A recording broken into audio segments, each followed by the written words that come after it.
Salam, hər birinizi xoş gördük. Əziz və dəyərli YouTube kanalımın izləyiciləri. Bu gün sizin üçün maraqlı bir mövzu tapmışam, hər zaman olduğu kimi. Bu dəfəki mövzu əsasən belə deyim sizə, SEO ilə əlaqəli bir mövzudur. Bildiyiniz kimi SEO çox önəmlidir, xüsusən Google-da axtarışda ön sırada çıxmaq üçün və bu gün süni intellektin, daha doğrusu ChatGPT-nin köməyindən istifadə edərək Google axtarışlarında ön sırada çıxmaq üçün nələr edə bilərik və bunlar içərisindəki bilirsiniz ki, ən vacib şeylərdən birisi də blog yazılarıdır. Yaxşı, blog yazılarını necə yazaq və süni intellekt burada bizə necə kömək edəcək? Mən bu gün onun üçün sizə bir nümunə göstərəcəm və nəyi etmək olar, nəyi etmək olmaz. Məsəl üçün, burada nümunəni götürək ki, biz Özbəkistanda təhsil almaq istəyən Azərbaycanlı tələbələr üçün bir blog yazmalıyıq. Bunu necə yazırıq? Bura giririk və mən burada yazıram. Standa təhsil, bakalavr, master, doktora, Azərbaycanlı gənclərdir. Kopyalayaq hər ehtimala qarşı və mən enter vururam və gözləyirəm. Mənə ən azı başlığı sıralayacaq. Çünki bizə birinci blog yazımızın başlığı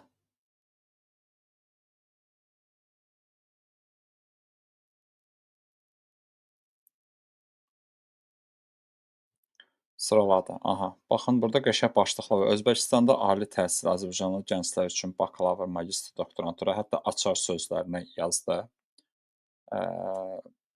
Sonra Özbəkistanda bakalavr, magistr və doktorantura təhsili. Məsələn, bu da çox qəşəng başlıqdır. Niyə Azərbaycanlı gənclər Özbəkistan təhsil seçilir? Özbəkistanda magistr və doktorantura təhsili. Bunu dəyişdirib Özbəkistanda magistr və bakalavr təhsili edə bilərik. 2025-ci ildə Özbəkistanda təhsil almaq. Artıq blog başlığımız bəllidir. Yəni bizim üçün artıq SEO uyumlu bir insan dilinə yaxınlaşdırılmış bir formada bir blog başlığımızı hazırladı verdi. Çünki bax bu formada yazmadığınızda o sizə başlığı rahat vermir. Ona görə ümumiyyətlə süni intellektdən bir şeylər istəyəndə onu bir uşağa izah edərmiş kimi edin. Yəni necə bir uşağa izah edərmiş kimi edin. Yəni bütün detallandırın. Yəni bütün xırdalıqlarına, incəliklərinə gedin ki, süni intellekt sizin nə istədiyinizi tam olaraq anlasın. Okeymi? Bunu etdik. Tamam, bloqumuzun başlığı bəllidir. Mən indi deyirəm ki, bu başlıq üçün mənə SEO uyumlu meta description yaz. 160 xarakteri keçmə. Bu görək indi nə yazacaq? Bizə bir meta description da yazmalıdır.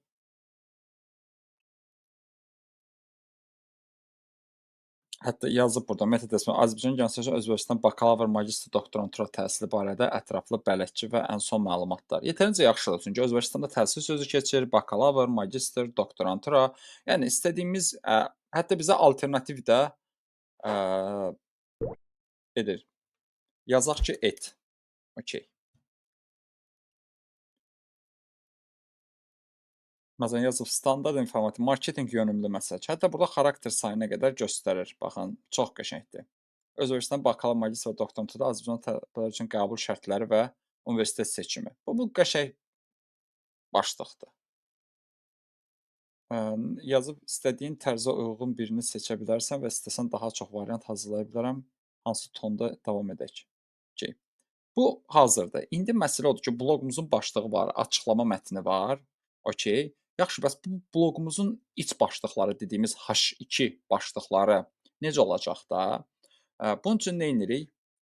Yazırıq bura. Bu bloq yazısı üçün mənə ətraflı H2 başlıq H2 və H3-ü də qoyub gedək və H3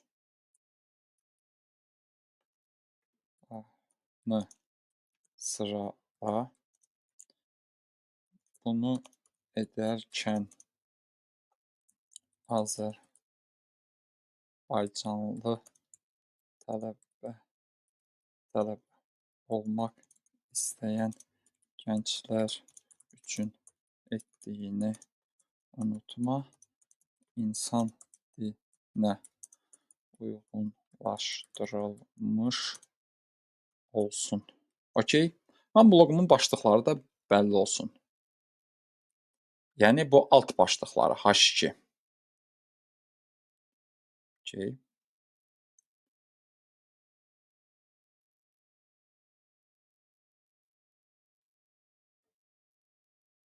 Və yazır.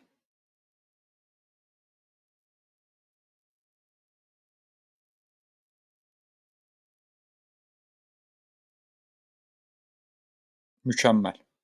Yəni bax, bizə çox qəşəng H2-lərimizi və H3-lərimizi düzdür. Təbii ki, burada bəzilərini qısalda bilərik. Məsəl üçün, niyə Özbəkistana təhsil almaq? Bunu qısalda bilərik, daha da rahatlaşdıra bilərik. Bakalavr təhsili, magistr təhsili və doktorantura təhsili. Bunu üçünü bir yerdə birləşdirə bilərik. Məsəl üçün, bu 3 dənə H2-ni qəbul prosesi, təqaüd və maliyyə dəstəyi, məsəl üçün, əgər varsa bizim xidmətimizdə bunu qoya bilərik. Özbəkistanda tələbə həyatı bu hamını maraqlandıran bir məsələdir. Yataqxana, yaşam xərci, nəqliyyat. Özbəkistan ən yaxşı universitetləri və nəticə Özbəkistan təhsil üçün doğru seçimdir. Və bloqumuzun artıq H2 başlıqları da bəllidir. Qalır bir dənə bizim artıq bu H1 başlığımızı qoyuruq, sonra bu H2 və H3 başlıqlarımızı qoyub bunun içini məlumatla doldurmaq. Burada deyə bilərsiniz ki, indi mənə ki, biz bunu süni intellektə yazdırsaq ki, bunların da içini yaz, o zaman mətnimiz kopya olacaq və ümumiyyətlə